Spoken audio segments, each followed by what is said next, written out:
નંબરનું એસઓજીનું પેટ્રોલિંગ ચાલુ તે દરમિયાન પ્રાણનાથ સોસાયટી વેડ રોડમાં ધીરજ સાહેબરાવ ગોસાઈ જે વ્યક્તિ છે એની પાસે હથિયાર છે એ માહિતીને આધારે ત્યાં એના ઘરે રેડ કરતા એની પાસેથી 2 પિસ્ટલ અને 1 દેશી તમંચો અને 11 જીવતા કારતૂસ મળી આવ્યા।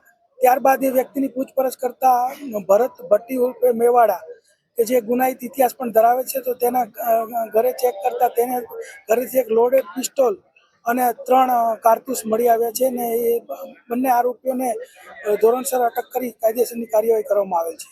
આરોપી કોણ છે, શું ગુનાહિત ઇતિહાસ છે એમનો? આરોપીમાં જે ભરત પટ્ટી ઉર્ફે મેવાડા જે છે તે એક દેશી દારૂનો ધંધો કરે છે। તેના વિરુદ્ધમાં 13 જેવા ગુનાઓ નોંધાયેલા છે અને 4 વખત એની પાછા થયેલી છે।